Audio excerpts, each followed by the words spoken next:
"You know, I wasn't really your first choice, right?" She said it with that smirk that used to make my stomach twist. I just nodded, said, "Hey," like I was calm, collected, and then I left. 4 years later, I'm married, I have a baby, and there she is, texting me out of the blue, telling me she made the biggest mistake of her life. Funny how life has a way of serving karma cold. I remember those early mornings in our garage like they were yesterday. The air always smelled faintly of wood stain mixed with Rachel's lavender shampoo. Weekend mornings spent elbow-deep in vintage furniture from estate sales. She'd be crouched over a chair, meticulously researching paint colors while I stripped decades of old paint off a 1940s dining table. Those little weekends were our sacred ritual.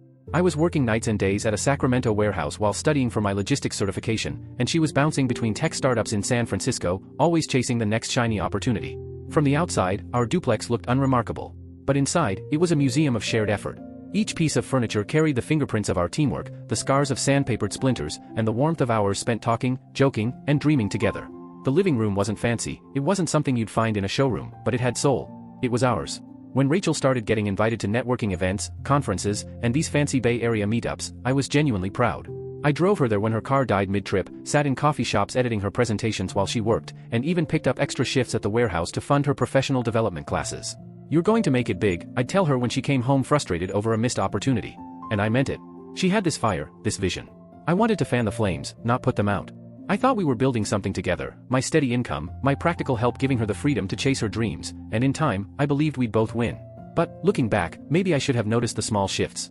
The way she started commenting on her colleagues' boyfriends, the software engineers, the startup founders with glass offices overlooking the bay and cars that made my jaw drop. I was focused on my own goals, my certification, a path toward management. I brushed off her occasional mentions as harmless observations, not realizing they were comparisons. We talked about the future. Marriage, a house with a bigger garage where I could build a proper workshop, a home office for her. The duplex was meant to be temporary, but it had become home, a real, living, breathing space. I loved coming back from long shifts to find her at our restored oak desk, surrounded by color swatches and marketing layouts, completely absorbed in her latest project.